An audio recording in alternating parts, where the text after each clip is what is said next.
On Christmas Eve. My family laughed as I stepped out of an old Toyota amidst a sea of luxury cars bathed in holiday lights. "Too poor for this hotel," my brother whispered. They thought I was just here to mooch a dinner far beyond my means.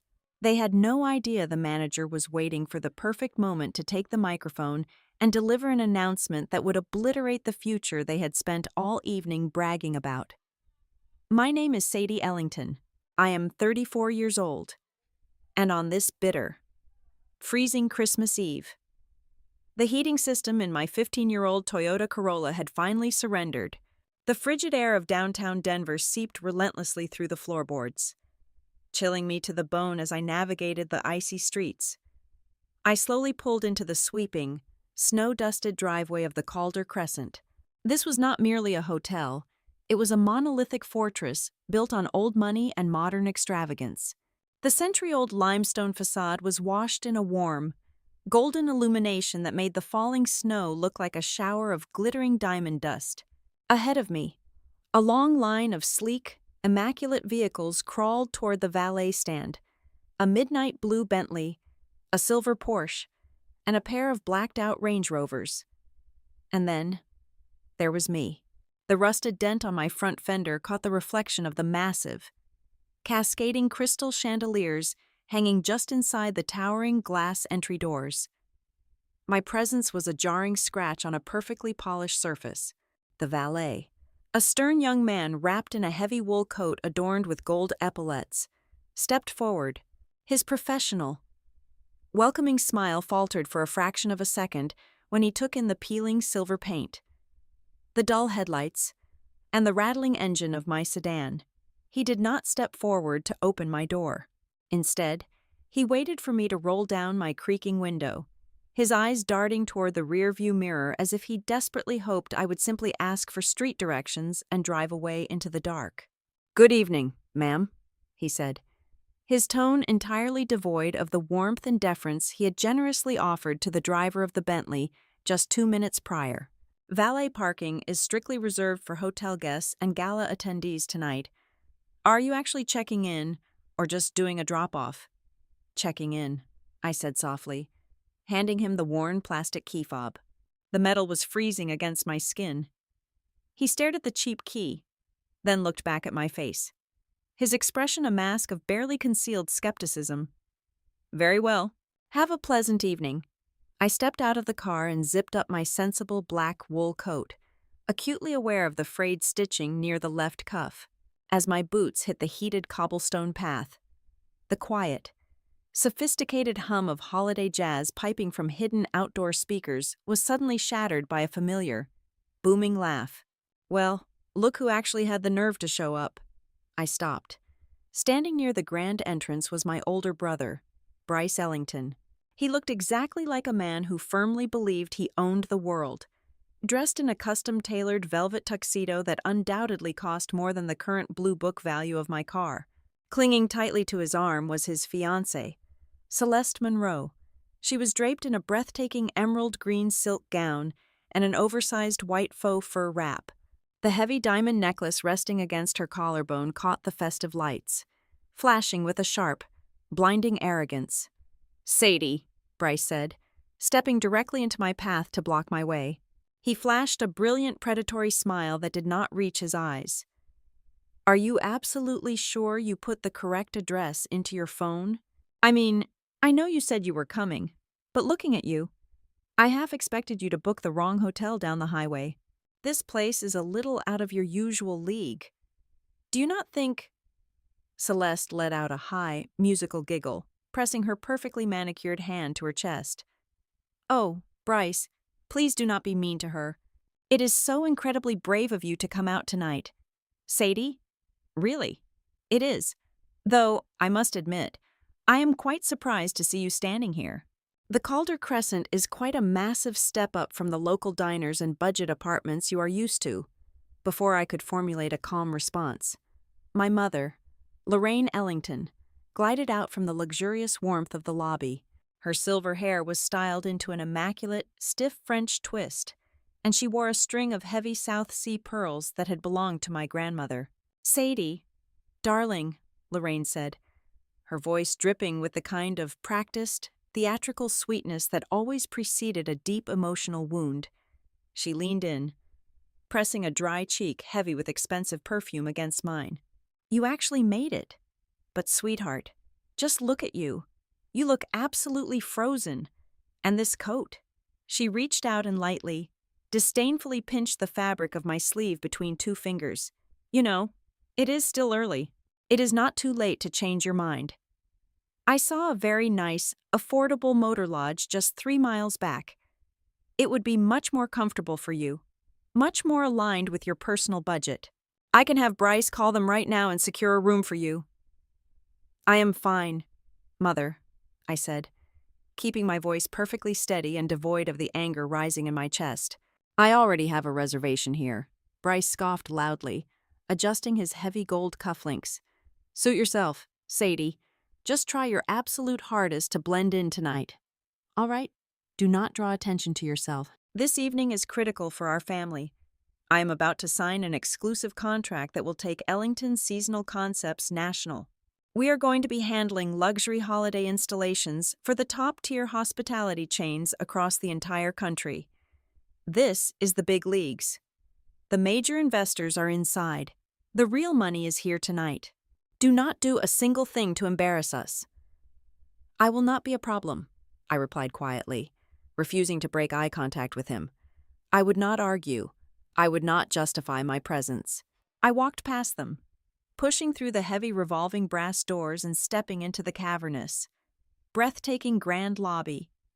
The rich scent of fresh pine needles and expensive amber immediately filled my lungs. A towering 40-foot Christmas tree stood majestically in the exact center of the room, adorned with thousands of hand-blown glass ornaments and yards of shimmering silver velvet ribbon. The sheer unapologetic wealth radiating from every marble pillar and velvet chair was explicitly designed to make ordinary people feel incredibly small and insignificant. I stood near a towering column and simply observed the room. To my right, an elegant digital display board encased in polished brass listed the evening's private events. At the very top, in bold, sweeping golden letters, it read Ellington's Seasonal Concepts Investor Gala. The familiar family logo, a stylized evergreen wreath, sat proudly next to the text. I let my eyes wander across the crowded lobby lounge. I recognized several faces immediately from the extensive dossiers I had memorized over the past 6 months. There was Richard Vance, a heavyweight private equity manager, casually sipping a martini near the grand piano. By the massive stone fireplace stood Gregory Thorne, a real estate developer infamous for his ruthless, predatory acquisitions. These were people with immense social power, people who controlled hundreds of millions of dollars. Bryce had managed to gather a room full of apex predators, entirely convinced that he was the smartest man in the room. I felt a familiar, painful tightness in my chest. It was a phantom ache born from the years I had spent desperately trying to warn my family, trying to fix the hidden financial cracks and terrifying liabilities in the foundation of the business before Bryce finally pushed me out. But tonight, I kept my face entirely blank. I swallowed the biting retorts and the heavy sadness. Tonight required absolute, unshakable discipline. I slowly made my way toward the polished mahogany check-in desk. The expansive lobby was bustling with wealthy guests in glamorous evening wear. Yet I could physically feel the heavy weight of my family's collective stare burning into my back from across the room. They had followed me inside. They were watching my every move. I knew exactly what narrative they were spinning in their heads. They firmly believed I was here to beg for a low-level job. They assumed I was desperately trying to save face, pretending I belonged in their glittering, exclusive circle while secretly drowning in overdue bills. To them, I was just the pathetic, poor relative trying to soak up the leftover scraps of Bryce's manufactured glory on a night I clearly did not belong in. A tall desk clerk with a neatly trimmed beard gave me a practiced, polite nod as I approached his station. "Good evening, madam. Welcome to the Calder Crescent. How may I assist you this holiday evening?" "I am checking in," I said. "The name is Sadie Ellington." I opened my worn leather purse and handed him my identification. The clerk took my driver's license with a polite smile and began typing my name into the glowing screen of his terminal. For roughly 4 seconds, the rhythmic, quiet tapping of his keyboard continued normally. Then, his fingers stopped dead. I watched his posture fundamentally change. The rigid, polite customer service stance dissolved instantly into something entirely different. His eyes widened slightly as he read the highly classified administrative notes flashing across his screen. He slowly looked up at me, his gaze dropping to the frayed cuff of my coat, then darting back up to meet my eyes. A profound, shocking realization washed over his features. All the color drained rapidly from his cheeks. He opened his mouth to speak, clearly preparing to address me by the powerful title he now realized I held. I caught his eye. I gave a microscopic, barely perceptible shake of my head and raised one single finger to my lips, pressing it there for a fraction of a second. It was a silent, absolute command. The clerk swallowed hard. He closed his mouth. He understood completely. "Of course, Miss Ellington," he said, his voice noticeably softer now, entirely devoid of any manufactured retail cheer. It was replaced by a deep, terrifyingly genuine respect. "We have your room ready, a standard deluxe suite, exactly as you requested. Is there absolutely anything else you require from me tonight?" "Just the room key," I replied softly. "Thank you." He handed me the sleek black key card in a discreet paper sleeve, his hands moving with meticulous, nervous care. He leaned forward just a fraction of an inch across the mahogany counter, his voice dropping to a barely audible whisper. "Welcome back to your hotel." I turned away from the desk, slipping the key card deep into my coat pocket. Across the crowded lobby, Bryce was laughing loudly with Celeste, shooting a triumphant, openly mocking glance in my direction. Lorraine was shaking her head in theatrical pity, likely whispering to Celeste about my stubborn pride. They believed they had me completely figured out. They believed I was drowning in a world that fundamentally belonged to them. I walked steadily toward the elevators, the thick, luxurious carpeting absorbing the sound of my footsteps. Let them enjoy their expensive champagne. Let them bask in the warm, golden glow of their imaginary victory. The night was still incredibly young, and my family had absolutely no idea what was waiting for them in the dark. 7 years ago, the scent of industrial adhesive and synthetic pine needles was permanently embedded in my clothes. Back then, I was the quiet, invisible anchor of Ellington's seasonal concepts. While my father was alive, the business was a modest, highly functional operation. We supplied mid-tier commercial spaces with holiday decor. It was honest, unglamorous work. I handled the books, managed the vendor contracts, and ensured every single shipment complied with local and federal safety ordinances. I worked 60 hours a week, buried under mountains of shipping manifests and tax filings in a windowless office at the back of our primary warehouse. When my father suffered a massive heart attack and passed away during the second week of November, the succession plan was never even up for discussion. It was a coronation. Bryce simply walked into the corner office, threw away our father's battered oak desk, and ordered a sleek glass table that cost $8,000. In my family's eyes, Bryce was the undeniable, natural heir. He possessed the thick, perfectly styled hair, the aggressive handshake, and the loud, booming baritone voice of a man who belonged on the cover of a major business magazine. He spoke in aggressive corporate buzzwords. He looked exactly like the American dream wrapped in custom worsted wool.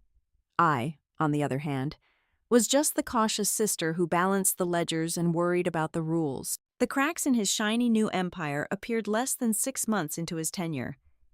It started with the shipping invoices. I was auditing a massive procurement order from our overseas suppliers when I noticed the profit margins were entirely wrong. Bryce had artificially inflated the billing on 3 major accounts by roughly 40%. He was charging our most loyal clients for premium, commercial-grade fiberglass ornaments but quietly importing cheap, hollow plastic substitutes. Then, I found the fire retardant certificates in the commercial event industry, particularly during the winter holidays. Indoor displays must adhere to strict, non-negotiable fire safety codes. If a hotel hangs a 2-ton artificial wreath in their main lobby, that wreath must be chemically treated to resist ignition. I pulled the compliance paperwork for a massive shipment headed to a luxury retail mall in Chicago. The laboratory stamp on the safety certificate was slightly pixelated. I cross-referenced the serial numbers with the actual testing facility. The documents were completely forged. Bryce had deliberately bypassed the expensive chemical treatment process to save $45,000, effectively turning a highly trafficked commercial space into a massive, unregulated tinderbox. I marched into his glass office with the files tight in my hands. I laid the forged certificates directly on his desk. I expected panic. I expected him to scramble for a solution or invent an excuse about a supplier error. Instead, he leaned back in his ergonomic leather chair, templed his fingers, and smiled with a terrifying condescension. "You are missing the bigger picture, Sadie," he said, his voice smooth and entirely untroubled. "This is how modern business scales. The clients do not know the difference, and the local fire marshals never actually check the chemical breakdown of the plastic once it is hung up. You are obsessed with these tiny, irrelevant details. You have the mindset of a low-level paper pusher. Stop trying to find problems and start being a team player. It is federal fraud." "Bryce," I replied, my voice shaking with a potent mixture of rage and sheer disbelief. "If a single electrical bulb shorts out and catches one of those garlands on fire, people will die, and this company will be buried in criminal negligence lawsuits before the ashes even cool." He just laughed. It was a cold, dismissive sound that echoed off the glass walls. He told me to go back to my cubicle and leave the high-level executive strategies to him. That same evening, I drove to my mother's house. I sat at her pristine marble kitchen island and explained exactly what Bryce was doing. I laid out the catastrophic financial exposure, the impending legal liabilities, and the sheer moral bankruptcy of his daily decisions. Lorraine listened quietly, stirring a teaspoon of agave into her expensive chamomile tea. When I finally finished, out of breath and desperately waiting for her to share my horror, she reached out and patted my hand with a chilling lack of concern. "Sadie, sweetheart, you have always been so incredibly tightly wound," she sighed, her tone suggesting I was a hysterical teenager complaining about a minor slight. "Bryce is expanding the company. He's talking to big investors. He is finally taking us out of the minor leagues and putting our name on the map. You cannot expect to build a national brand without cutting a few corners early on. You just do not know how to think big. Why must you always try to clip your brother's wings just because you are terribly afraid of heights?" The betrayal was absolute and final. It was not just that she chose him, it was that she fundamentally did not care about the truth or the danger. The only thing that mattered to Lorraine was the aesthetic of success. Bryce provided the glamorous illusion of wealth and power, and that was more than enough for her. We had a massive, screaming argument that completely shattered the quiet suburban night. I told them both they were driving our father's legacy directly off a cliff. 2 days later, I packed my desk into a single cardboard box and walked out of the warehouse. I did not ask for a severance package. I did not demand my minor share of the company equity. I simply vanished from their payroll and their daily lives. Bryce was absolutely thrilled. He immediately took control of the narrative to protect his image. By the time Thanksgiving rolled around, he had convinced our entire extended family that the high-stakes stress of the corporate world was simply too much for my fragile disposition. He told aunts, uncles, and cousins that I lacked the killer instinct required for modern commerce. When relatives asked what I was doing next, Bryce would wave his hand dismissively and say I had taken a quiet, easy job doing vendor support. I never bothered to correct him. When my mother called once every 3 months out of sheer maternal obligation, she would ask if I was still working at the call center. I told her I was indeed working in vendor support and risk management. I gave her the shortest, most boring description possible. Because I did not wear designer suits or drive a German sports car. They automatically assumed I was making $15 an hour, sitting in a miserable gray cubicle, answering angry phone calls from frustrated truck drivers. It fit perfectly into their designated worldview.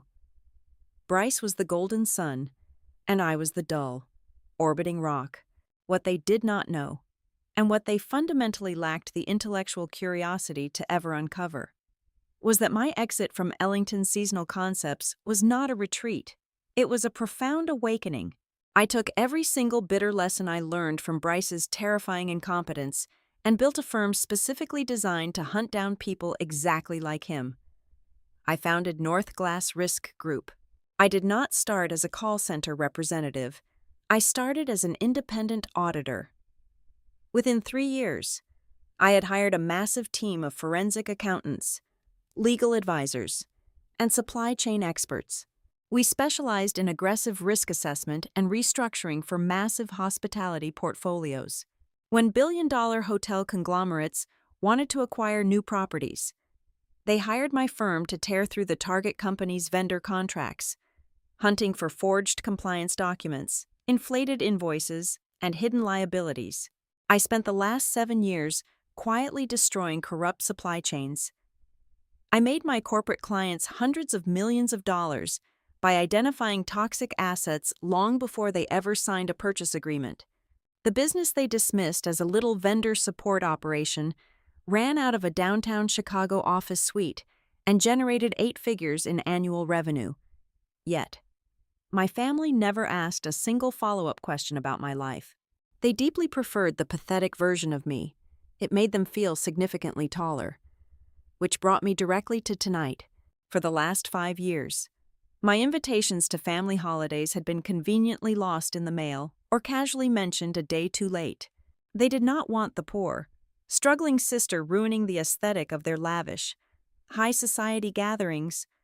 But 3 weeks ago, Lorraine called me, her voice thick with forced, desperate affection. She vehemently insisted I fly to Denver for Christmas Eve. She said the family needed to be together for the holidays. It was a blatant, calculated lie. I knew exactly why I was suddenly summoned to this extravagant hotel. Bryce was currently courting a consortium of private equity investors to secure the massive capital he desperately needed to stay afloat.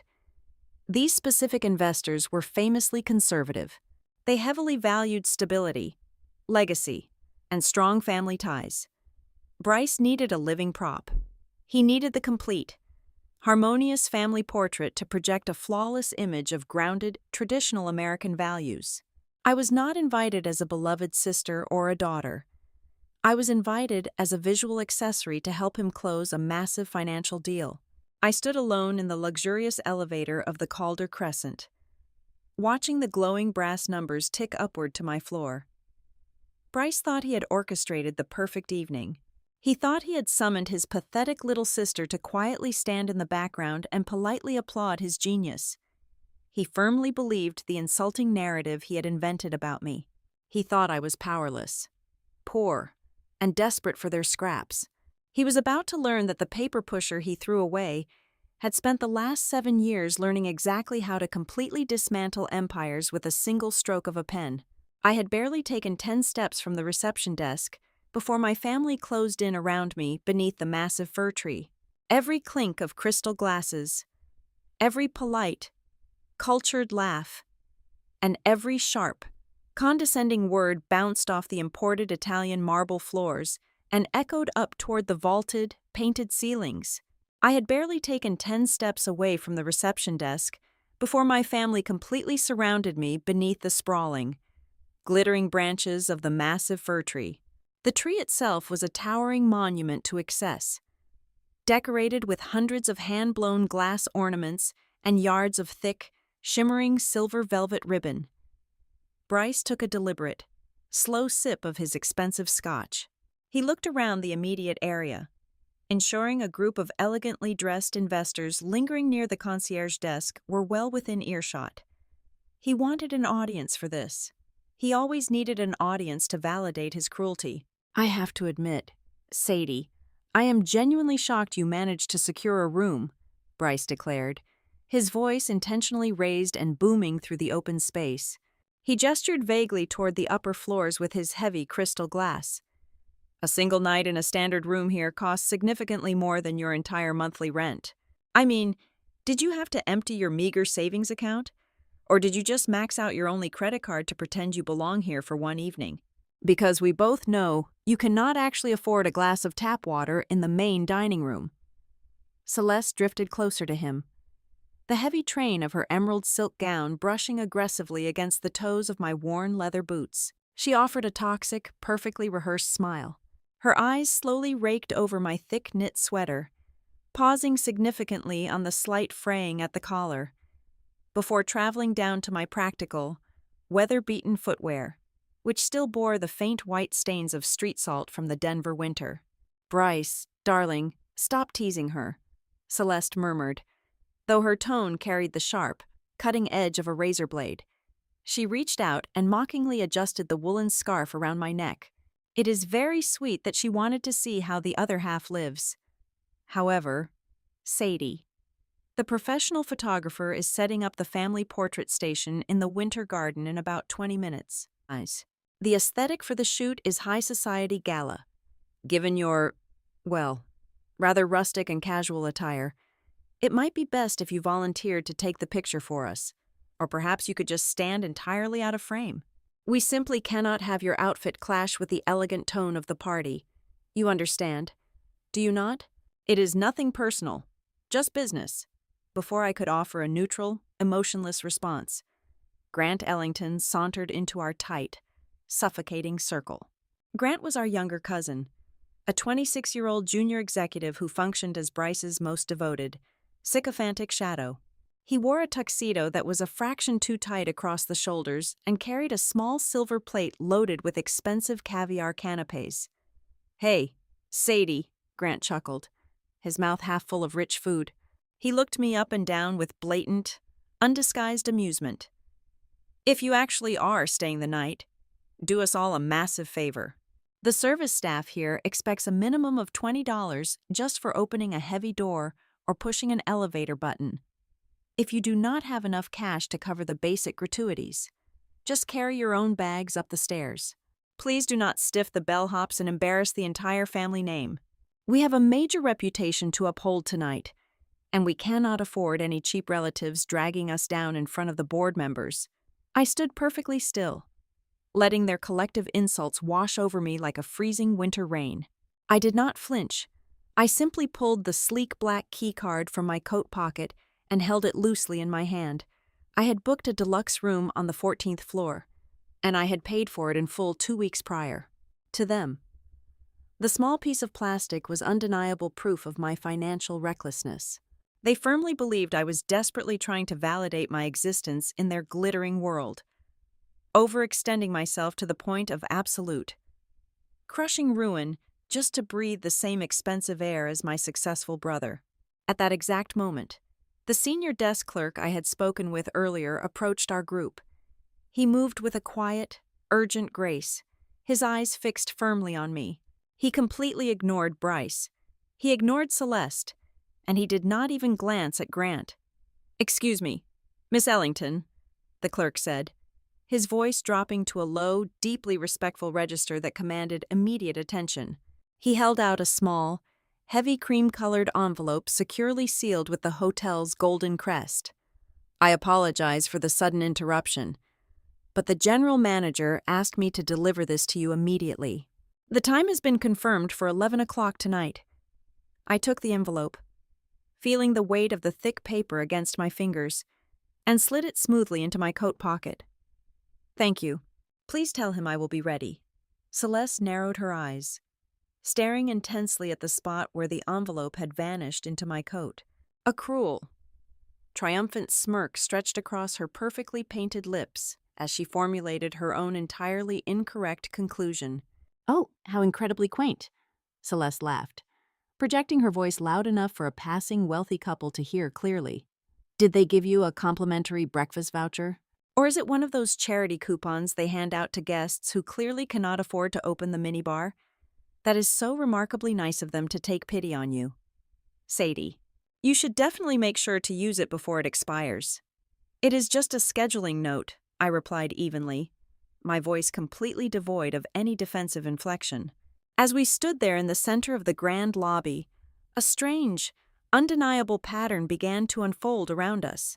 A senior housekeeper, pushing a discreet brass cart full of fresh towels, stopped entirely, stepped respectfully to the side of the wide corridor, and offered me a deep, reverent nod before continuing on her way. 2 minutes later, the head sommelier walked past our group holding a dusty bottle of vintage champagne. He did not look at Bryce, who was aggressively trying to catch his eye to demand service. He looked directly at me, offered a warm, highly professional smile, and quietly said, "Good evening, madam. It is a profound pleasure to have you with us tonight." My family noticed the strange interactions, but their deeply entrenched arrogance immediately twisted the reality of the situation to fit their pathetic, comfortable narrative. "Oh, look at that," Lorraine sighed, stepping up beside Bryce. She shook her head in profound, theatrical disappointment. Even the hired help feels sorry for her. They can spot a poor, lost woman from a mile away. They are just trying to be kind to someone who clearly wandered into the wrong tax bracket. It is honestly humiliating to watch my own daughter become an object of charity for hotel maids and waiters. "You really do have a special talent for making friends with the servant class," Bryce mocked, adjusting his heavy silk tie with a smug grin. "Just remember your place tonight. Sadie, stay in the background. Stay completely silent. Do not ruin my moment. And do not speak to my investors." I looked at my brother, then at his glowing fiancée, my sneering cousin, and my endlessly disappointed mother. My heart beat with a slow, heavy, and terrifying rhythm inside my chest. I felt the thick cream envelope resting heavily against my side. 11 o'clock tonight. The absolute legal deadline. I made a silent, unbreakable vow to myself right then and there. I would not argue. I would not defend myself.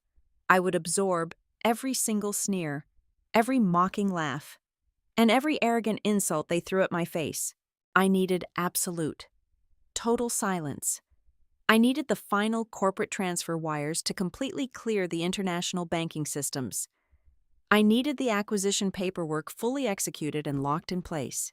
I needed every single legal document completely finalized, audited, and locked securely into place before any of them discovered the apocalyptic truth of my presence. They deeply believed I was a tragic, desperate woman clinging to the absolute bottom rung of their golden, flawless ladder.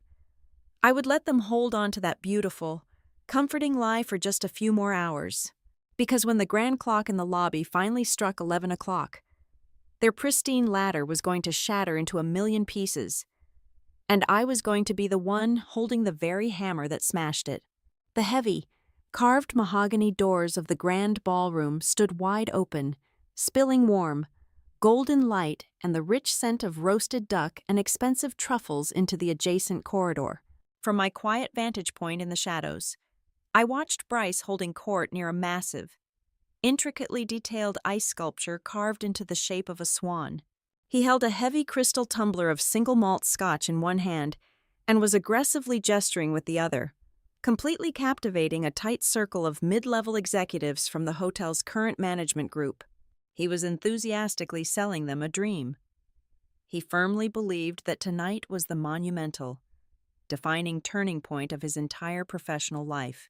He was waiting for a highly anticipated handshake, an exclusive 10-year vendor agreement that would guarantee Ellington's seasonal concepts the sole, undisputed right to provide all holiday aesthetics, winter festival engineering, and seasonal event staging for the entire Calder hospitality chain nationwide.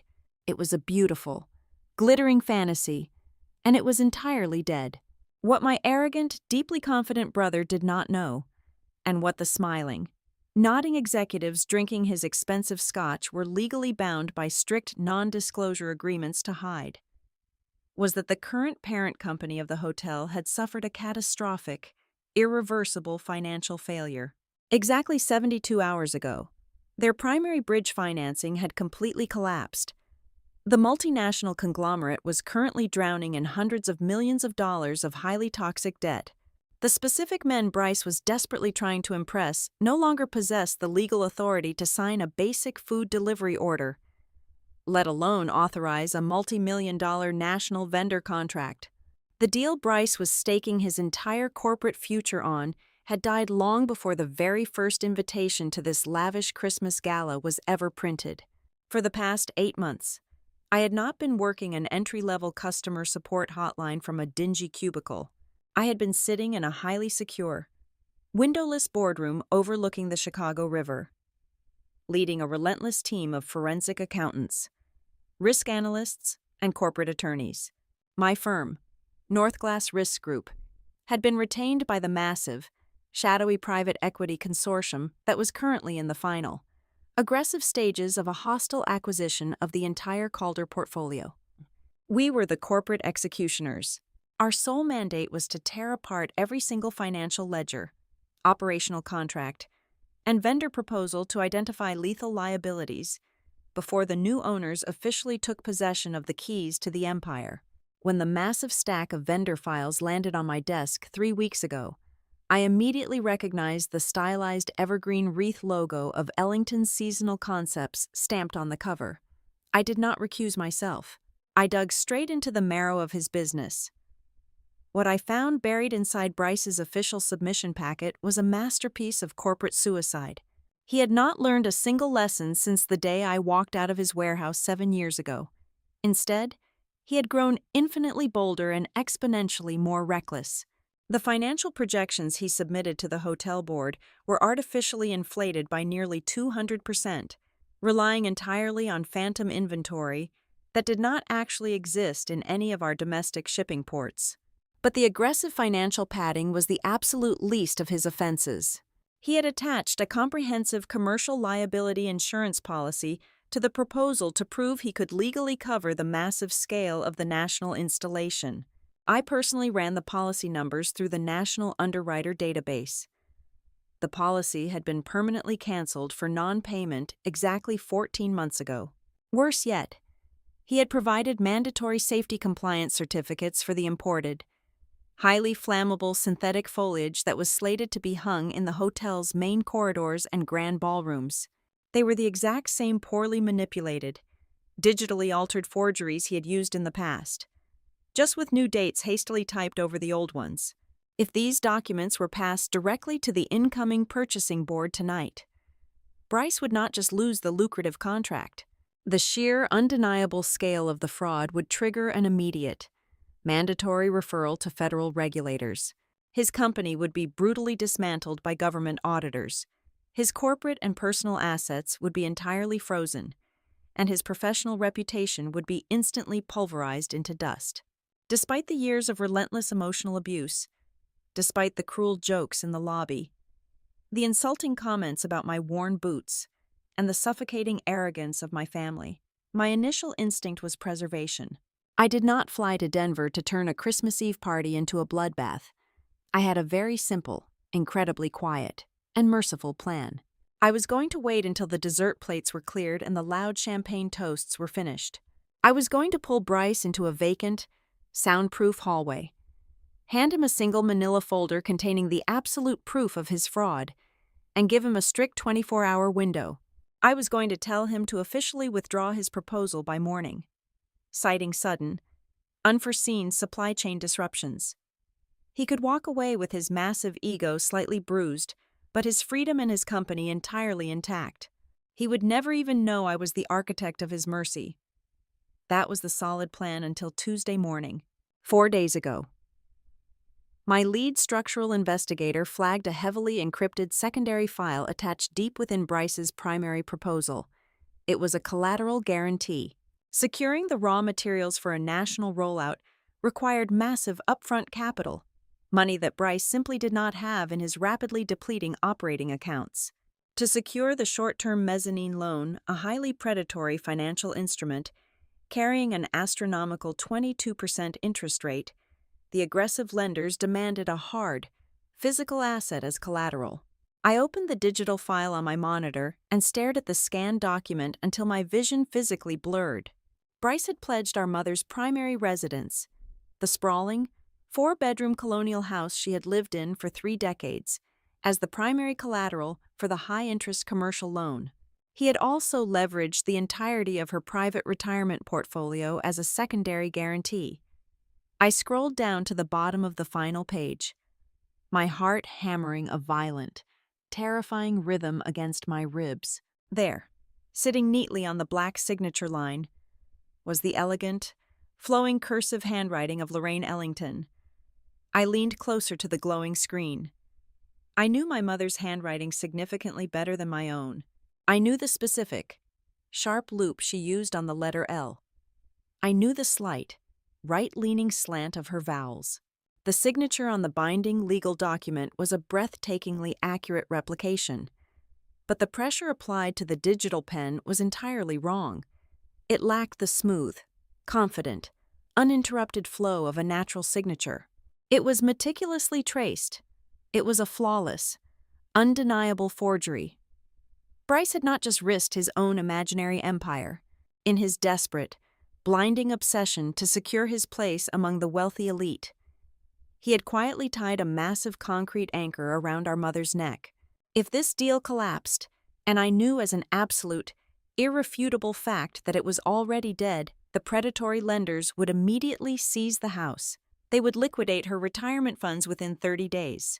Lorraine, a woman who cared about absolutely nothing more than the strict appearance of wealth and social standing, would be left completely destitute, thrown onto the freezing street by the very son she actively worshipped as a golden god.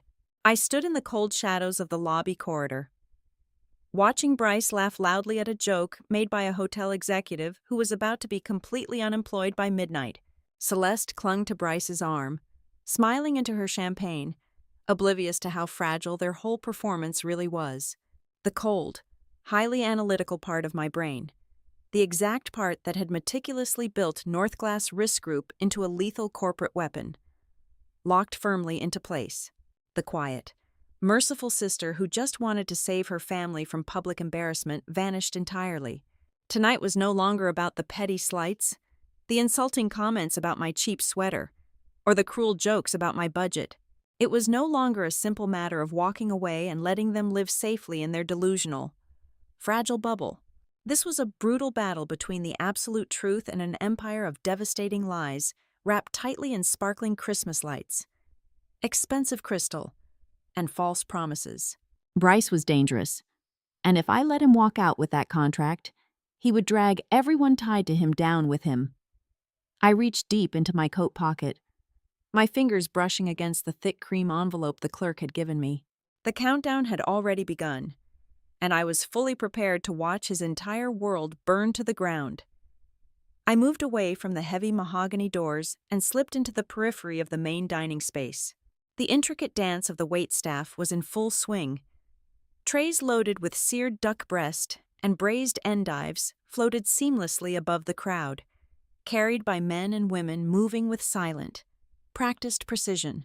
As I navigated the edge of the room, careful to avoid the sprawling train of a guest's velvet gown, a woman in a sharply tailored charcoal suit stepped out from the heavily trafficked service corridor. It was Marisol Vega, the director of banquets. We had spent 3 grueling, exhausting weeks locked in a sterile conference room in downtown Denver last October.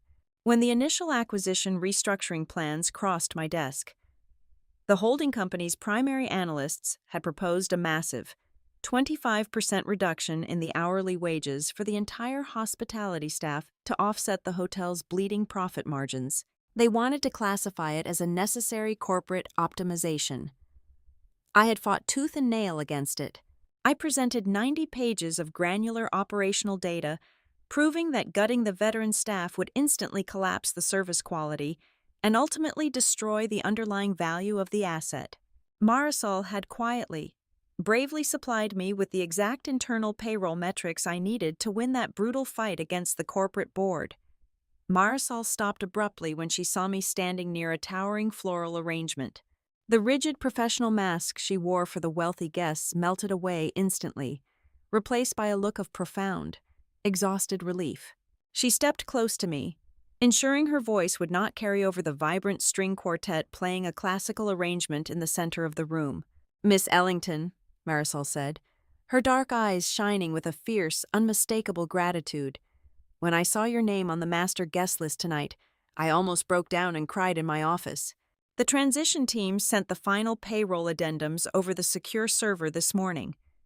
Every single job in my department is completely secure. The holiday bonuses are fully funded and guaranteed. My people can actually breathe tonight. They can buy presents for their children without suffocating from the panic of January. "You did the incredibly hard work, Marisol," I replied quietly, keeping my posture entirely neutral so no one watching would suspect the gravity of our conversation.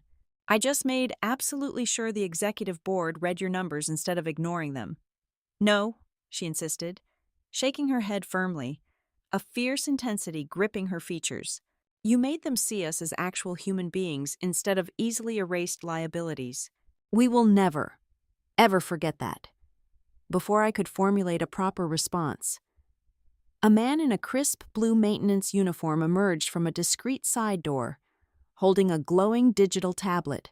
It was Theo Barrett, the lead operations engineer. He paused, glancing nervously at the surrounding sea of wealthy, glittering guests before locking eyes directly with me.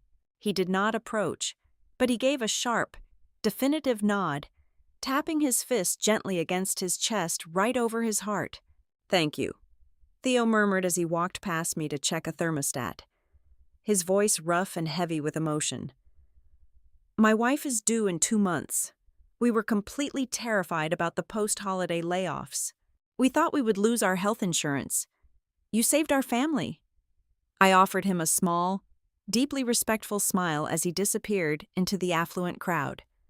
This was the absolute, crushing weight of the corporate acquisition.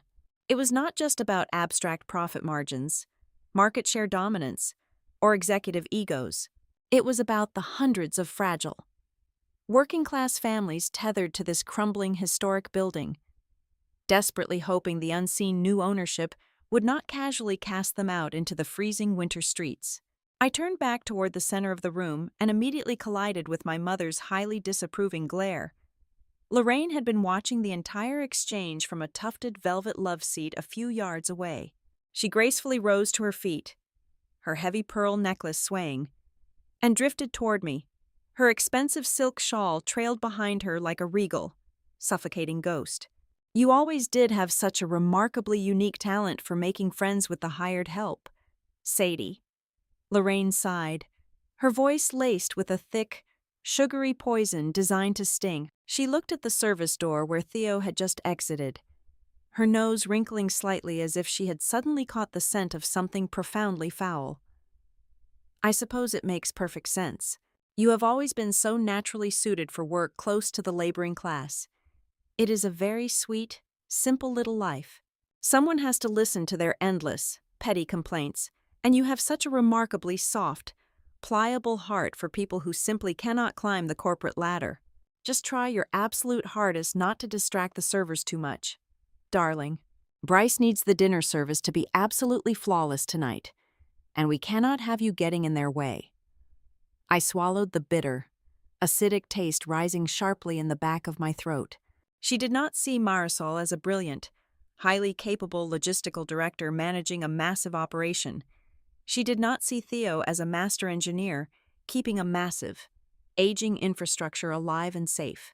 To my mother, and identically to my brother, they were just invisible cogs in a machine designed to serve them. They were entirely disposable and fundamentally beneath their aristocratic notice. As if to violently underscore her toxic worldview, Bryce's booming, arrogant voice carried clearly over the ambient noise of the sophisticated party. He had moved from the ice sculpture to a tall, polished wood high-top table, entirely surrounded by a fresh group of potential institutional investors.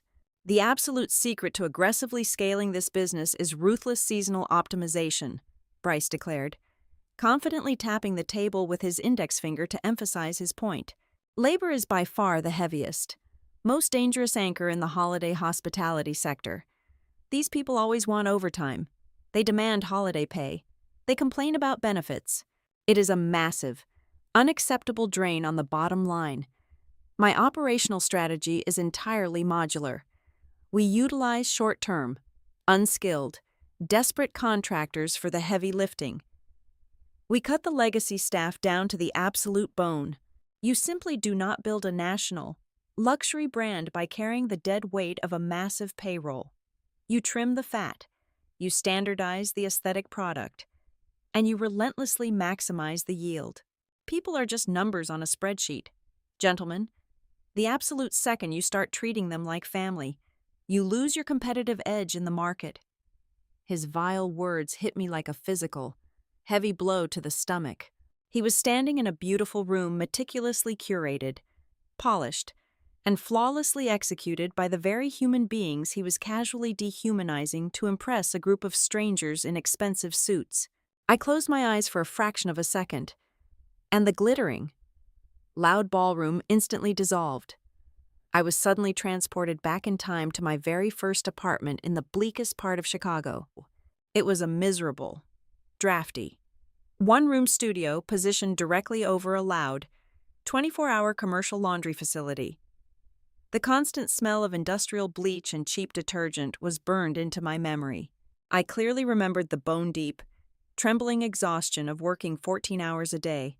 I remembered sitting on a cheap, sagging mattress wrapped in a blanket, holding a yellow highlighter, aggressively teaching myself the intricate, labyrinthine language of commercial law and corporate compliance until 3 a.m.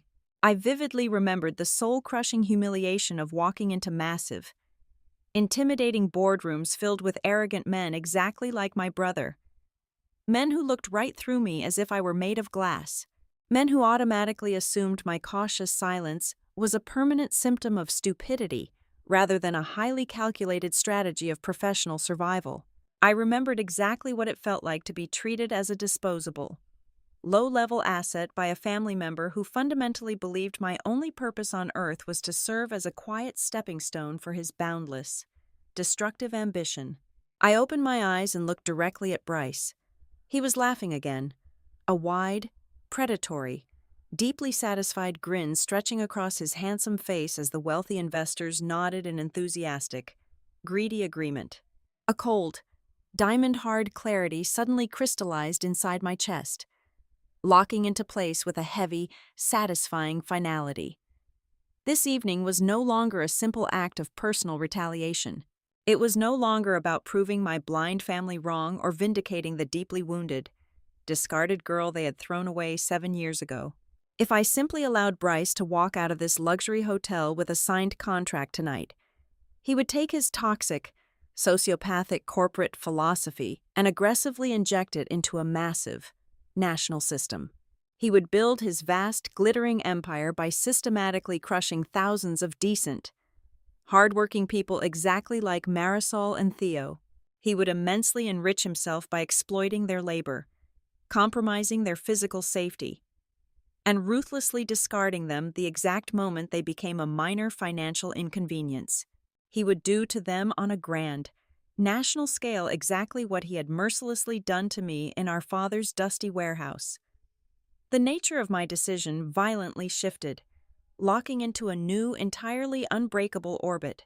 It was no longer a personal question of whether or not I had the stomach to publicly humiliate my own flesh and blood. It was a moral imperative. It was about whether I was willing to let a man with absolutely zero moral compass weaponize his arrogance against the working class.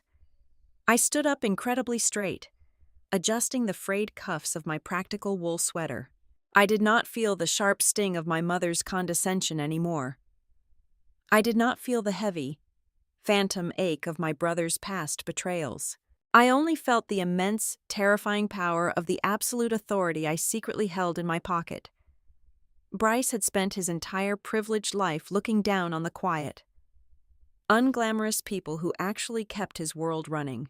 He was about to find out exactly what happens when one of those invisible, disregarded people silently buys the very ground he is standing on. The heavy crystal chandeliers of the main ballroom were vibrating slightly from the ambient bass of the string quartet when I felt a sharp, aggressive grip on my left elbow. I did not flinch. I already knew exactly who it was. Bryce's fingers dug into the thick wool of my sweater with a punishing, proprietary force. He did not say a single word to me. He simply turned me abruptly away from the glittering crowd and steered me with physical authority toward a set of frosted glass doors tucked away in a shadowed alcove off the main dining space. He shoved the heavy doors open, revealing a private tasting lounge. The room was drenched in the masculine, cloying scent of aged cedar, expensive leather, and stale cigar smoke. The thick mahogany panels on the walls completely swallowed the festive noise of the holiday party outside the exact second the heavy door clicked shut behind us. We were entirely alone. Bryce immediately let go of my arm and walked over to a small, polished brass bar cart in the corner of the room. He poured himself another 2 fingers of amber scotch, his spine rigid and his shoulders squared. When he finally turned to face me, the charming, charismatic mask he had been wearing all night for the wealthy investors was completely gone. In its place was the raw, unvarnished sneer of a man who viewed his own sister as a virulent, unacceptable infection in his perfect world. "All right, Sadie," Bryce snapped, his voice a low, vibrating hum of absolute contempt. "Let us skip the pathetic, heartwarming family reunion charade. We both know you did not drive a rusted 15-year-old car through a freezing blizzard just to celebrate the holidays with a family you have ignored for years. Why are you actually here tonight? Are you finally here to beg for an entry-level job because your little call center fired you? Did you max out your terrible credit cards and need a bridge loan to cover your rent? Or are you just so deeply fundamentally bitter about your own miserable life that you came here specifically to ruin the most important night of my entire career?" I stood perfectly still in the center of the plush Persian rug. I did not cross my arms defensively. I did not shift my weight. I maintained a posture of absolute, terrifying stillness. I let him vent his manufactured outrage. "I am not here for your money, Bryce," I replied quietly. He let out a harsh, barking laugh, taking a slow, arrogant sip of his drink. "Good, because you are not getting a single dime from me. Do you have any real idea what is happening on the other side of that door tonight? In less than 2 hours, I am signing an exclusive master agreement that fundamentally changes everything. Ellington Seasonal Concepts is stepping permanently out of the regional dirt and straight into the national luxury bracket. We are talking about dominating the highest tier of commercial hospitality across all 50 states. I am about to be a legitimate kingmaker in this industry. I am ascending to a level of wealth you cannot even comprehend." He stepped closer, deliberately invading my personal space, trying to use his sheer physical size and his expensive tailored tuxedo to intimidate me. "And you," Bryce mocked, pointing the rim of his crystal glass directly at my chest, "you are exactly where you have always been, Sadie. You are the tragic, invisible woman standing in the freezing cold, pressing her nose against the glass, forever looking in from the outside. You could have been a small part of this massive empire if you had just learned how to shut your mouth and follow my lead. But now, you get to sit in the corner and watch me win while you go back to your miserable little cubicle on Monday morning." I let his toxic insults wash over me like a light, meaningless breeze. I felt absolutely no anger. I felt no sorrow. I only felt the cold, clinical precision of a lead auditor examining a hopelessly bankrupt ledger. I did not respond to his emotional bait. I did not defend my career or my bank account. "I have exactly one question for you, Bryce," I said, my voice completely flat and devoid of any emotional inflection. "And I strongly suggest you think very carefully before you open your mouth to answer." He rolled his eyes dramatically, taking another sip of his scotch. "Make it quick. I have actual billionaires waiting to shake my hand. Are the safety compliance certificates and the commercial liability insurance policies currently sitting inside your vendor submission packet completely, legally valid?" For a fraction of a second, the heavy, arrogant air in the room completely evaporated. I watched the microscopic physiological changes violently ripple across my brother's handsome face. I saw the slight, panicked flare of his nostrils. I watched the sudden, rigid locking of his jaw. I tracked the rapid, involuntary dart of his eyes toward the heavy oak door, looking for an escape route.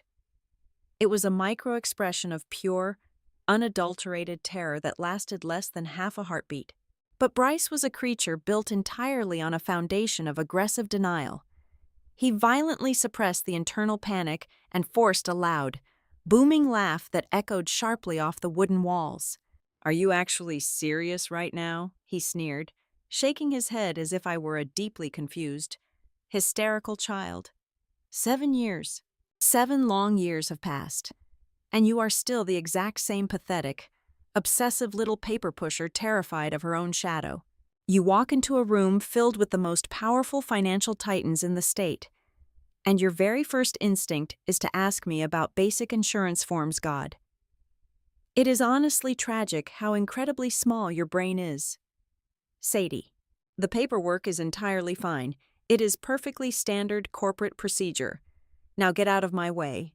He took a large step toward the door, fully intending to brush past me and return to his adoring audience, but I did not move. I stood directly in his path, completely blocking his exit. "I am going to offer you a single way out," I said, keeping my tone perfectly even and measured. "This is a one-time, non-negotiable offer. Bryce, it permanently expires the exact second I walk out of this lounge. You are going to go back out there, find the Calder executives, and voluntarily withdraw your entire proposal tonight. You will cite an unexpected logistical failure. You will gracefully exit the bidding process immediately. On Monday morning, you will proactively begin fixing the fraudulent documents in your corporate files. If you do exactly as I say right now, I will personally help negotiate the fallout, so the legal damage does not spread to the rest of your current clients." Bryce stared at me, his dark eyes wide with a potent mixture of sheer disbelief and mounting rage. He completely misunderstood the profound gravity of the moment. He looked at my practical, worn clothes. He remembered my quiet, subservient demeanor from our youth. He aggressively processed my absolute ultimatum as the desperate, pathetic bluff of a failed woman trying desperately to sound important. "You will help me negotiate," he mocked, his voice dripping with absolute, venomous disdain. "You, a low-level vendor support clerk, living in a cheap apartment, you actually think you can waltz in here in a cheap sweater and issue ultimatums to a man about to sign a multi-million-dollar national contract? You are clinically delusional. Sadie, you have absolutely no leverage. You have zero power. You are a nobody." He leaned down until his face was inches from mine, his breath hot and smelling heavily of expensive alcohol. "Women exactly like you always make the exact same fundamental mistake in business," Bryce whispered maliciously. "You hover near power. You fetch coffee for power. You staple the boring documents for power. But you never, ever actually hold the power. You are too terrified of the risk required to sit on the throne. Now, I am going to walk out of this room. I am going to sign that contract. And I am going to forget you even exist." I looked straight into his dark, furious eyes. Any lingering trace of familial pity or hesitation I might have quietly held completely vanished in that exact, defining second. I realized, with absolute terrifying clarity, that Bryce had not grown or changed in the slightest over the past decade. He was exactly the same blind, arrogant predator he had always been. He fundamentally judged every single person he met by the price tag on their clothing and the volume of their voice. He genuinely believed that my silence was a symptom of inherent weakness. He had absolutely no concept that true, catastrophic power rarely ever needs to shout. I took a slow step aside, granting him a completely clear path to the heavy mahogany door. I did not raise my voice. I did not try to passionately convince him. I simply delivered my final sentence with the cold, heavy finality of a judge dropping a wooden gavel. "Then bet your entire life on that belief." I turned my back on him and walked out of the private lounge, leaving him alone with his cheap scotch and his magnificent, doomed illusions. I had extended the only branch of mercy I possessed, and he had arrogantly snapped it in half. Now, There was absolutely nothing left for me to do but wait in the shadows for the grand clock to strike 11. I returned to the grand ballroom and quietly slipped into my assigned seat at the far end of the main table. The dinner service had transitioned to the main course, and the air was thick with the scent of roasted root vegetables and heavy red wine. The ambient noise of wealthy people congratulating themselves hummed in my ears. I kept my posture perfectly straight, my hands folded neatly in my lap, absorbing the heavy, suffocating atmosphere of the room. Across the table, Celeste was leaning intimately toward the wife of a prominent real estate developer. She held a crystal flute of champagne, her emerald silk gown catching the light as she offered a deeply exaggerated, theatrical sigh.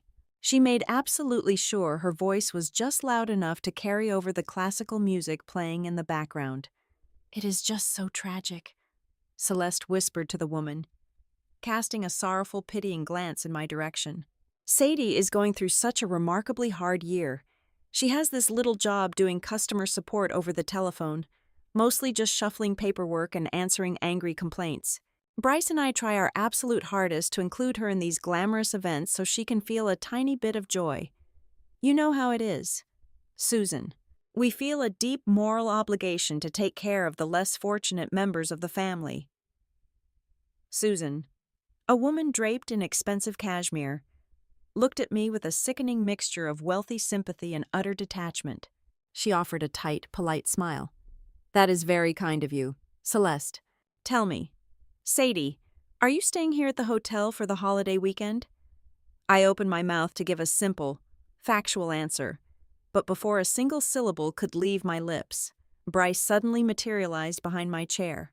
He placed a heavy, controlling hand on my shoulder, squeezing the wool of my sweater tight enough to bruise. He let out a loud, booming laugh that immediately drew the attention of everyone seated nearby. "Well, Susan, that really depends entirely on the maximum limit of her primary credit card," Bryce chuckled, swirling the amber liquid in his glass. "Knowing my sister, she will probably have to sleep in her car if we do not pass a collection hat around the table before dessert. But do not worry. We always make sure she has a warm meal before we send her back to her little apartment." A few polite, awkward chuckles rippled across the table. I did not break eye contact with Susan. I did not flush with embarrassment. I simply let Bryce's cruel words hang in the air, a testament to his own profound ugliness. But Bryce was not finished. He needed to completely neutralize me as a threat. He needed to ensure that if I tried to speak up later, everyone in the room would view me as an unstable, bitter woman.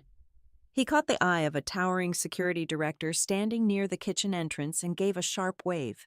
The guard approached immediately, his expression rigidly professional.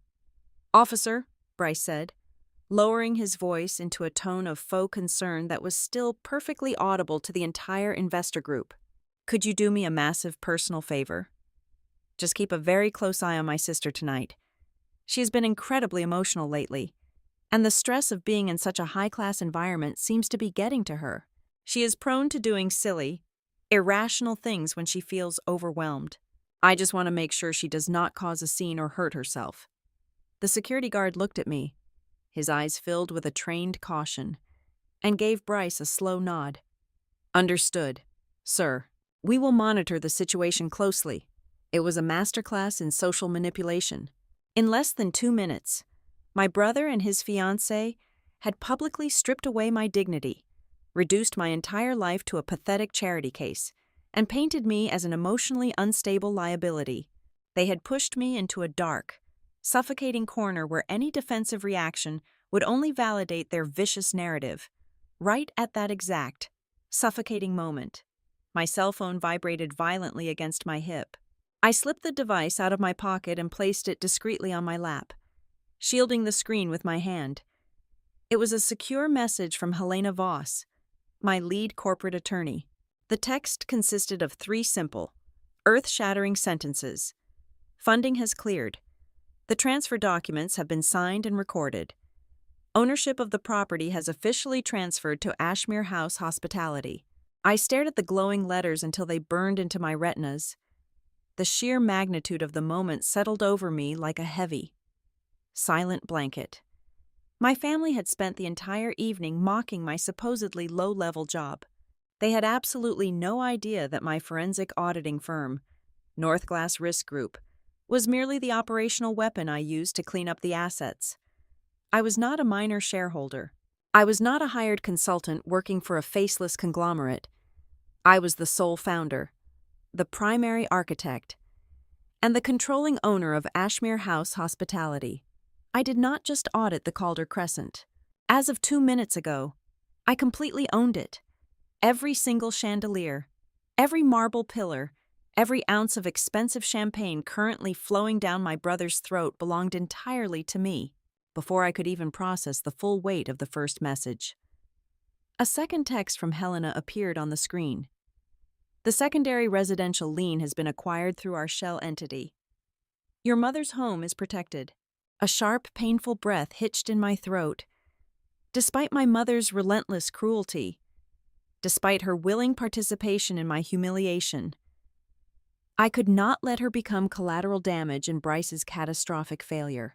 Weeks ago, using a deeply buried subsidiary company, I had quietly bought the predatory mezzanine loan Bryce had taken out against her house. When his entire corporate structure collapsed tonight, the aggressive lenders would not be able to seize her property and throw her onto the street. I had legally severed her fate from his. I had saved her home, even as she sat 10 feet away from me, happily participating in my public execution. I locked my phone and slid it back into my pocket. The air in the ballroom suddenly felt entirely different. The oppressive heat of their judgment vanished, replaced by a cold, steady sense of control. A shadow fell across my table setting. I looked up to see Owen Caro, the general manager of the hotel, standing discreetly by my chair. He held a leather-bound folio tucked tightly under his arm. He did not look at Bryce. He did not acknowledge Celeste. He leaned down, his voice barely a whisper, with the careful deference of a man addressing the new owner. "Miss Ellington," Owen murmured, his eyes reflecting a quiet, nervous anticipation. "I have just received the official confirmation from the legal department. The transition is now fully active. How would you prefer to proceed? Would you like me to summon your brother to a private office for the executive briefing? Or do you wish to handle the vendor contract cancellations directly?" I looked across the glittering room. Bryce was currently standing near the head of the table, his arms raised expansively as he told a loud, boastful story to a captivated audience of investors. He was basking in the golden glow of his own manufactured brilliance. He had built his entire identity, his entire world, on a foundation of contempt, deceit, and the deliberate crushing of anyone he deemed beneath him. If I pulled him into a quiet room, he would simply spin a new lie. He would try to manipulate the narrative. He needed to be dismantled in the exact same arena where he had chosen to build his false kingdom. He needed the people he so desperately wanted to impress to watch the crown fall directly off his head. "No private meetings, Owen," I replied, my voice steady and completely stripped of any hesitation. "We are going to do this right here.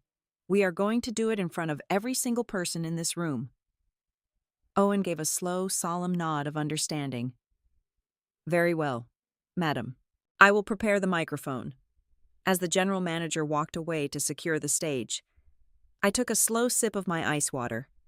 The final pieces were perfectly aligned on the board. My brother thought he had successfully buried me beneath a mountain of public shame. He had absolutely no idea that I had just bought the entire mountain, and I was about to trigger the avalanche. The grand ballroom had been meticulously transformed into a breathtaking, opulent winter fantasy, an arrogant display of wealth designed specifically to blind the very investors my brother was attempting to court. Above us, massive crystal chandeliers cast a fractured, prismatic glow over tables draped in heavy silver-white linens. A live string orchestra, positioned on a raised, velvet-draped dais in the corner, played a sweeping, elegant waltz that completely masked the quiet, desperate operational panic I knew was happening behind the kitchen doors. At the far end of the room, dominating the space, A massive digital projection screen displayed the aggressive, highly stylized expansion plans for Ellington's seasonal concepts. Bryce stood confidently at the head of the primary investor table, completely bathing in the warm, artificial light of the projector. He held a sleek wireless microphone, his voice rolling smoothly across the luxurious room, commanding absolute attention. "Tonight is not merely a celebration of the holiday season," Bryce declared, his tone perfectly calibrated to project immense visionary leadership. "Tonight marks the definitive turning point for our enterprise. For decades, Ellington Seasonal Concepts has been a reliable regional supplier. But looking around this magnificent room, at the sheer scale and absolute perfection of this installation, you are looking at our future. We are stepping permanently into the national spotlight. We are officially transitioning into a premium, top-tier festive service brand." He dramatically swept his free hand toward the soaring, decorated arches of the ballroom, completely oblivious to the lethal irony of his gesture. "The Calder Crescent is the crown jewel of luxury hospitality in this state," Bryce continued, flashing his brilliant, predatory smile. "And very shortly, we will be the exclusive, undisputed creative force behind every single property under their vast corporate umbrella. We are going to standardize this exact level of breathtaking luxury across all 50 states. This hotel is our launchpad. Gentlemen, the aesthetic you see right here, the flawless execution, this is the exact dream we are scaling nationwide." He was passionately selling them a magnificent, glittering fantasy, using my building, my walls, and my newly acquired corporate territory to validate his massive, fragile ego.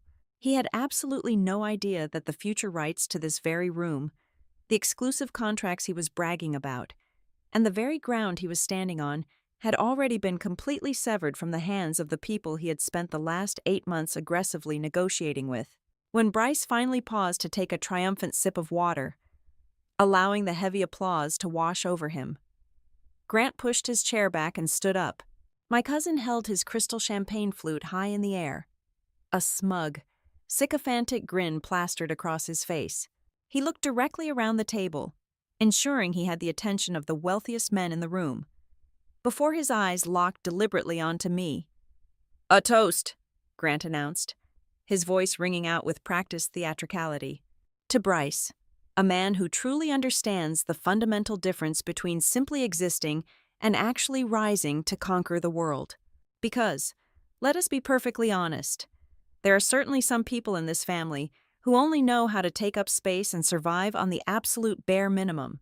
But tonight, we celebrate the one person who actually knows how to build an empire." A ripple of low, knowing laughter circled our end of the long table. Celeste giggled musically, leaning her head against Bryce's shoulder. Several of the investors' wives offered me glances of deep, patronizing pity, entirely buying into the vicious narrative my family had expertly constructed. I sat perfectly still, my expression a blank, unreadable mask, while the sharp blades of their collective contempt harmlessly struck my armor. Beneath the heavy drape of the silver-white tablecloth, I suddenly felt a set of neatly manicured fingernails press firmly against the bare skin of my wrist. Lorraine leaned slightly toward me, her posture remaining impeccably upright and elegant for the watching crowd, but her whisper was a concentrated stream of pure, toxic venom.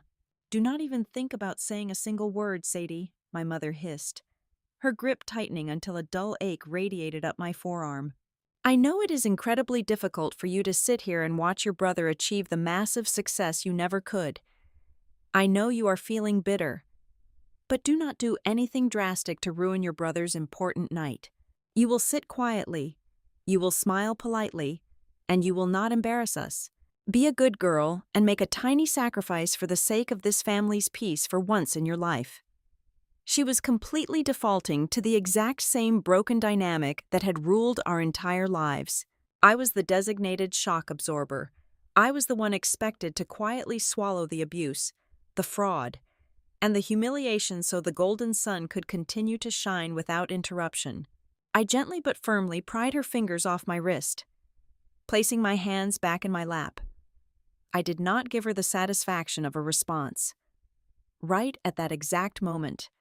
Owen Caro appeared silently behind my chair. The general manager moved with the stealth of a ghost, completely ignoring the wealthy guests seated around us. He leaned down, his voice barely a breath against my ear. "Miss Ellington, I apologize for the interruption, but the legal team requires your immediate physical authorization on a critical compliance matter. If you would please step away for just a moment." I stood up smoothly, offering no explanation to the deeply confused stares of my mother and cousin, and followed Owen away from the blinding lights of the projector screen. He led me to a quiet, shadowed alcove near the heavy swinging doors of the kitchen service corridor, completely shielded from the main party by a massive, frosted glass partition.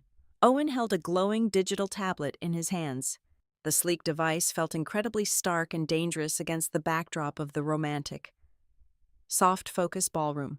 "The final audit of the vendor compliance files has been fully processed by your legal team," Owen stated, his tone strictly professional, though a faint trace of nervous tension lined his jaw. "Because the safety records and fire retardant certificates submitted by Ellington Seasonal Concepts contain severe, undeniable evidence of active forgery. The standard change of ownership notification is no longer sufficient." He handed me the heavy tablet. On the illuminated screen was a highly classified, legally binding executive mandate. "The corporate attorneys have clearly stipulated that allowing this vendor to remain on the premises, even for a single additional hour, constitutes a massive, catastrophic legal liability for Ashmere House Hospitality." Owen continued, keeping his voice incredibly low. "Therefore, the official announcement of the acquisition must be accompanied by an immediate, total suspension of their services. Their vendor status is to be revoked tonight, effective the exact moment the announcement is made. They will be legally barred from all properties." I stared down at the glowing digital document. The relentless string quartet continued to play their beautiful waltz just a few dozen yards away. But in this quiet alcove, the air felt incredibly thin and freezing cold. I stood in complete silence for several long, heavy seconds. The weight of the stylus in my hand felt like a solid bar of lead. I understood the absolute, terrifying gravity of what I was looking at. This was no longer just a matter of publicly humiliating Bryce. This was not a simple rejection of his business proposal. If I signed my name on that glowing line, I was authorizing an immediate, highly public corporate execution. The suspension order would trigger automatic default clauses in his other regional contracts. It would alert the federal compliance boards. I would not just be bruising his massive ego, I would be taking a heavy iron axe directly to the very spine of his entire business structure. I looked through the frosted glass partition, catching a distorted, blurred glimpse of my family sitting at the head table. I saw Bryce laughing, completely drunk on his own manufactured power. I saw Lorraine looking around the room with absolute, unearned pride. I saw a family that had spent the better part of a decade viewing me as a pathetic, disposable object, only remembering my existence when they needed a quiet corner to sweep their endless lies into. I looked back down at the tablet. I thought about the thousands of working-class employees whose livelihoods depended entirely on the structural integrity of this massive hotel. I thought about the very real, terrifying physical danger of placing forged, highly flammable materials into a crowded public space just to save a fraction of a profit margin. I placed the tip of the digital stylus against the cold glass of the screen. I did not hesitate. I did not tremble. I signed my name with sharp, definitive strokes. I chose the cold, heavy burden of the absolute truth over the toxic, suffocating comfort of their lies. I chose my fundamental responsibility to the people who actually worked for a living over the fragile, manufactured piece of a family that had never truly been mine. I handed the glowing tablet back to the general manager. The digital lock clicked shut, instantly sealing the devastating legal order into the permanent corporate servers. "It is fully authorized." "Owen," I said, my voice as calm and steady as the winter wind outside the thick glass windows. "Prepare the microphone. It is time to turn the lights on." The final course arrived with a synchronized, almost theatrical flourish. Dozens of waiters in immaculate white jackets descended upon the main dining tables, simultaneously placing delicate plates of dark chocolate ganache adorned with edible gold leaf and spun sugar before every single guest. The ambient noise in the grand ballroom shifted perceptibly. The polite, low hum of networking and casual conversation began to fade, replaced by a heavy, expectant energy. The wealthy investors in their tailored suits leaned back in their plush chairs, swirling the last drops of their vintage red wine. They were patiently waiting for the grand finale. They fully expected to hear the official, victorious announcement of the exclusive national contract that Bryce had been aggressively hyping since the very first cocktail was poured. Celeste, sensing the impending climax of the evening, leaned intimately toward my chair. The heavy, intoxicating scent of her expensive floral perfume washed over me. She kept her flawless, painted smile directed toward the front of the room, ensuring none of the important wives sitting nearby could see the sheer malice twisting her features. "I highly suggest you savor every single bite of that rich dessert, Sadie," Celeste whispered, her voice a sharp, venomous hiss designed for my ears alone. "Because when the ink dries on your brother's new contract in a few minutes, our family will ascend to a completely different stratosphere. And after tonight, people exactly like you will finally stop dreaming of ever sitting at the same table with this tier of society. You will go back to your miserable little apartment, and we will never have to pretend you belong with us ever again." I did not turn my head to look at her. I simply picked up my silver dessert spoon and sliced smoothly through the dark chocolate on my plate. I felt absolutely nothing but a profound, clinical pity for the fragile, borrowed world she was currently clinging to. At the head of the main table, Bryce tapped a silver knife against the side of his crystal water goblet.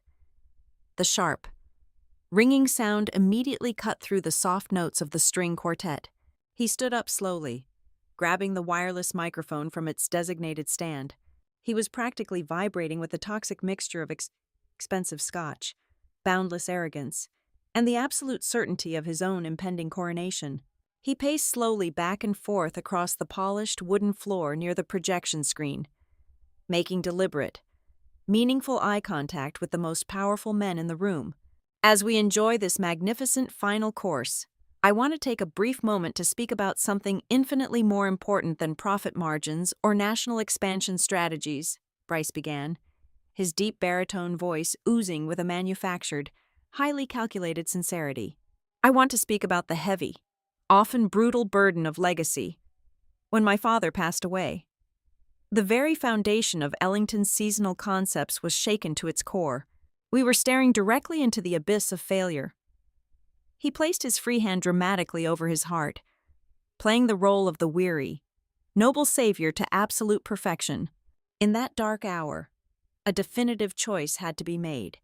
Bryce continued, his voice echoing off the vaulted ceilings. "I chose to put the entire, crushing weight of this family's future squarely onto my own shoulders. I stayed in the trenches. I fought the brutal battles of the corporate world. Meanwhile, others in this very family chose a vastly different path. They ran away, terrified of the actual pressure required to achieve greatness. They chose to hide in the quiet, irrelevant shadows of low-level, hourly wage jobs, because they simply lacked the spine to build an empire." The air in the ballroom suddenly grew incredibly thick and uncomfortably heavy. The investors shifted slightly in their seats. They were highly experienced predators of the financial world, and they could immediately smell the raw, unprofessional bitterness bleeding through his supposedly triumphant speech. Bryce turned his body entirely, locking his dark, mocking eyes directly onto me at the far end of the long table. He was no longer speaking to the room, he was publicly executing me. "Sadie," Bryce said loudly, ensuring my name blasted through the massive speakers. "I know it took a tremendous amount of courage for you to drive your old car through the snow to be here tonight. I know you stretched your meager, pathetic budget to the absolute breaking point just to rent a single room in this magnificent building. I want you to know that you do not have to be embarrassed anymore. If the heavy cost of your standard room is causing you severe financial distress, I will personally walk to the front desk and pay your entire bill." Consider it a charitable Christmas gift from the brother who stayed behind to actually build something of value. A scattered, incredibly awkward smattering of forced laughter trickled from a few of his most sycophantic junior partners, led primarily by the loud, braying chuckle of my cousin Grant. The rest of the audience remained dead silent. My mother stared intently at her untouched chocolate dessert, her face flushed red, entirely unwilling to intervene or defend me. I sat perfectly still. I did not drop my gaze. I did not flush with humiliation. I did not grip the edge of the table in anger. I simply stared back at him with the cold, unblinking stillness of a stone monument. My absolute lack of emotional reaction deeply unsettled him for a fraction of a second. But his bloated ego instantly overrode his basic survival instincts. He interpreted my complete silence as total, crushing defeat. He believed he had finally broken me. He flashed a brilliant, triumphant smile, turning back to face the wealthy investors to deliver his final, fatal blow. But while Bryce was entirely blinded by the blinding spotlight of his own narcissism, my eyes tracked the profound, terrifying shift happening in the shadows of the grand ballroom. The intricate, flawless machinery of the hotel service had suddenly ground to a complete and total halt. The dozens of waiters carrying silver pitchers of water and pots of fresh coffee had stopped moving entirely. They stood perfectly still against the silk-lined walls, their faces tense and expectant. The string quartet in the corner had quietly lowered their wooden bows, letting the final note fade into a suffocating silence. It was as if every single working-class person in the massive room was collectively holding their breath. From the darkened service corridor near the kitchen, a sharp, highly coordinated procession emerged. Owen Caro, the general manager, walked with a rigid, military precision. Flanking him on his left was Marisol Vega, her posture radiating a fierce, undeniable pride.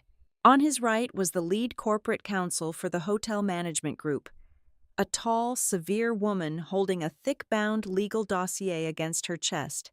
Two large, broad-shouldered men in dark suits, the senior directors of the hotel's private security force, trailed a few paces behind them.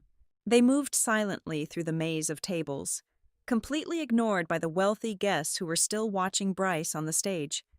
"So, gentlemen," Bryce announced, raising his glass of water high into the air, "raise your glasses with me to the absolute domination of the national market, to the unbreakable future of Ellington Seasonal Concepts."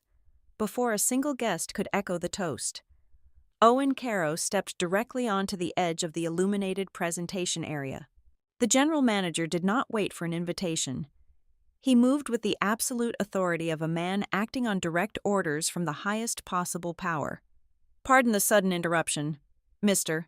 Ellington," Owen said loudly, his crisp, professional voice cutting through the heavy air without the aid of a microphone.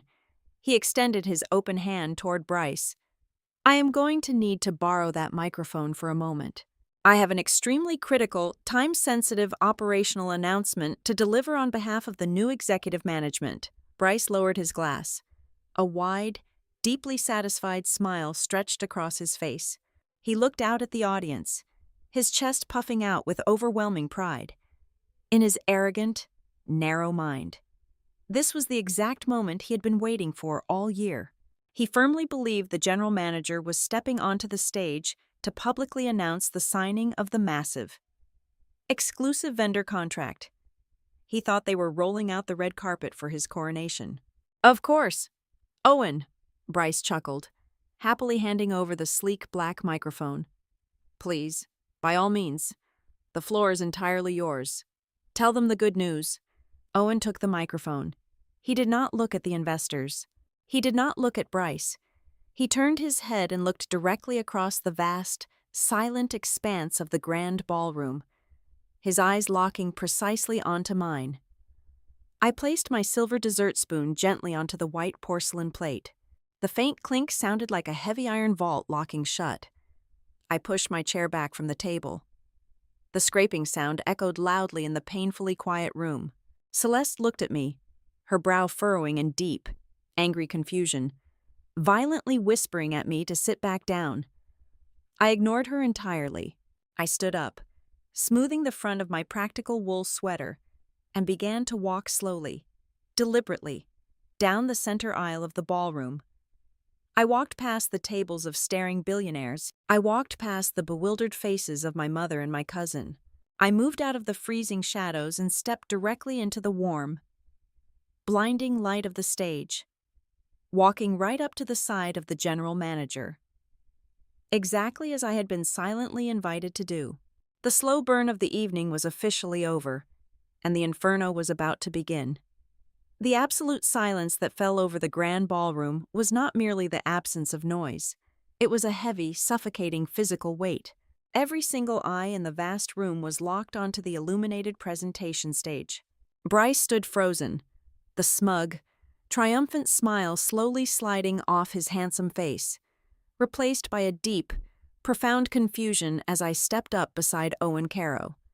I did not look at my brother. I stood with my shoulders back, my posture perfectly aligned, projecting an aura of total, unshakable serenity.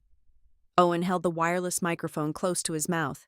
His voice, crisp and echoing with absolute authority, shattered the quiet tension.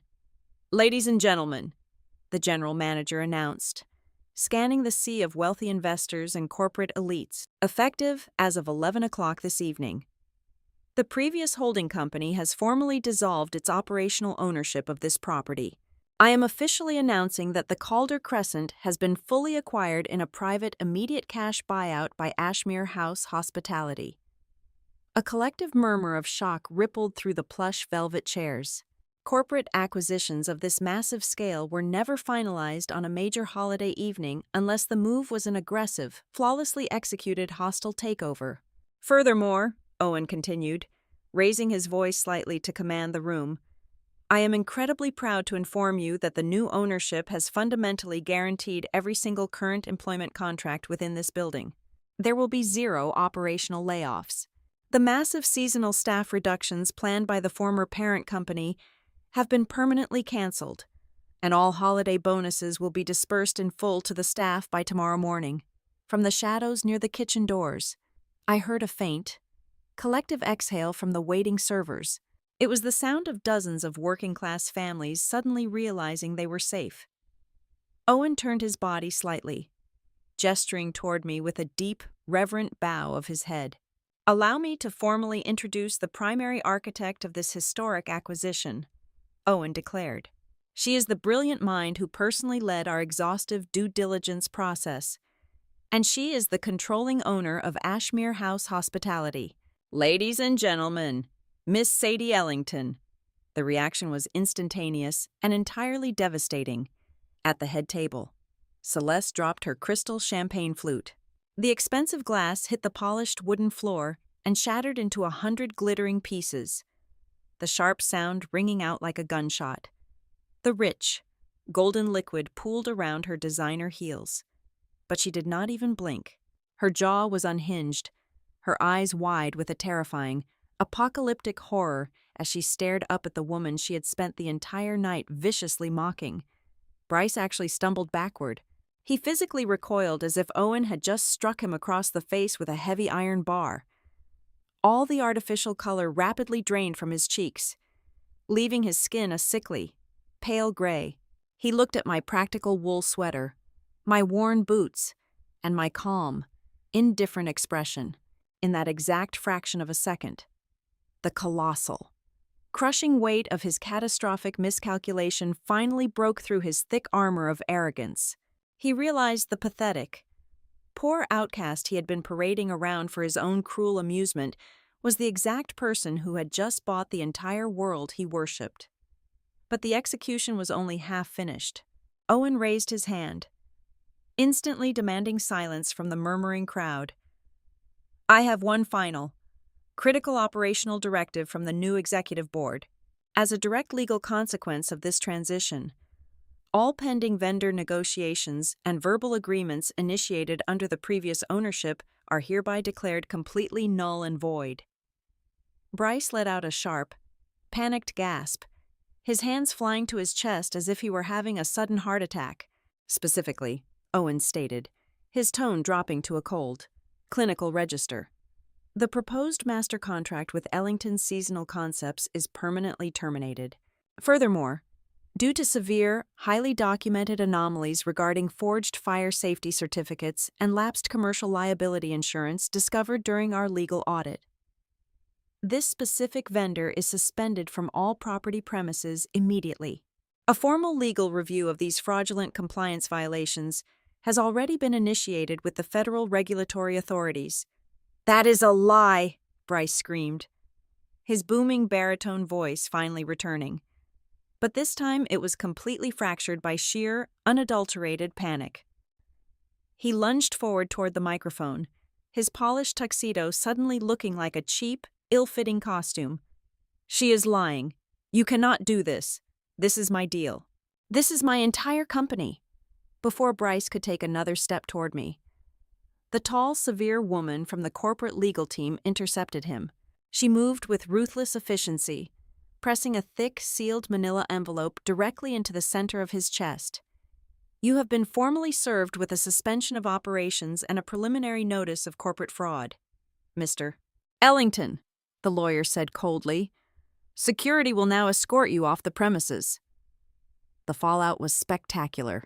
The wealthy institutional investors, the men Bryce had desperately courted all evening, reacted with the lightning-fast self-preservation of apex predators. Richard Vance, the heavy-hitting private equity manager, immediately stood up, buttoned his suit jacket, and walked quickly away from the main table without saying a single word. Gregory Thorne followed a second later. Within 30 seconds, every major financial backer in the room had physically distanced themselves from my brother. They looked at him not with pity, but with profound, absolute disgust. He was no longer a visionary leader. He was a highly toxic, radioactive liability who had almost tricked them into a massive federal fraud investigation. My mother, Lorraine, was gripping the edge of the silver-lined table so hard her knuckles were completely white. She looked like a ghost. She slowly stood up, her legs visibly trembling beneath her expensive silk gown. "Sadie," Lorraine gasped, her voice a fragile, broken whisper that carried across the quiet space between us. "Sadie, please.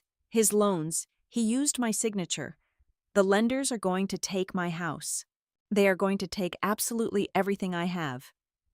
I stepped down from the presentation stage and walked slowly toward my ruined family. I stopped exactly 3 feet away from my mother. I did not raise my voice. I spoke with a quiet, devastating clarity that cut straight through to her soul. "They are not going to take your house. Mother," I said evenly, 3 weeks ago, acting through an anonymous corporate proxy, I quietly purchased the secondary mezzanine debt attached to your residential property. The title to your home is currently sitting securely in my corporate vault. You are completely safe. You will not be thrown out onto the street." Lorraine let out a massive, shuddering sob of relief, reaching her shaking hands out toward me. I took a deliberate step back, refusing to let her touch me. "But do not misunderstand my mercy," I continued, my eyes locking onto hers. "I only saved your roof. I did not save his blind ambition, and I absolutely did not save his empire of lies. He is going to lose his company, and he is going to face the federal auditors entirely alone." I turned my gaze to Bryce. He was breathing heavily, his chest heaving, his eyes darting frantically around the room looking for anyone who might come to his rescue. There was no one. His entire kingdom had completely evaporated into thin air. "Do you want to know what the truly painful part of all this actually is?" I asked them, my voice echoing in the dead silence of the ballroom. "It is not that you thought I was poor. It is not that you thought my clothes were cheap or that my apartment was small. The absolute worst part of this entire tragedy is that for 7 long years, not a single one of you ever cared enough to simply ask me who I had actually become." They had absolutely nothing to say. Their manufactured reality had been entirely annihilated by the truth. I could have ordered security to escort them out right then and there. It would have been a loud, dramatic, an incredibly cheap form of revenge. But true power does not need to scream. True power is absolute control. I turned away from my family and looked directly at Marisol Vega, who was standing proudly near the kitchen doors. "Marisol," I called out clearly, "please clear the VIP tables at the front of the room. I want every single member of the hotel staff who is currently off shift, along with their partners and families, brought into the ballroom immediately. The dinner service will continue exactly as planned. But tonight, the seats of honor belong exclusively to the people who actually built this beautiful evening." I left my family standing frozen in the shadows of their own destruction. Bryce was left to helplessly watch as the working-class people he had so viciously despised, the people he had planned to casually fire by the hundreds, confidently walked past him to take their seats at his glittering, expensive tables. I walked slowly across the grand ballroom, moving through the warm light of the crystal chandeliers. I did not need to shout. I did not need to brag. I moved with the absolute, quiet certainty of a woman who had finally stepped into her true strength. I had dismantled a corrupt empire, saved hundreds of innocent livelihoods, and completely reclaimed my own narrative. I was no longer the invisible sister in the background. I was the woman everyone in that room finally had to see. Thank you so much for listening to my story. Please leave a comment down below and let me know where you are listening from so we can interact and share our thoughts. If you enjoyed this, please subscribe to the Helena Revenge Stories channel, like the video, and support us even further by hitting the hype button so this story can be heard by many more people.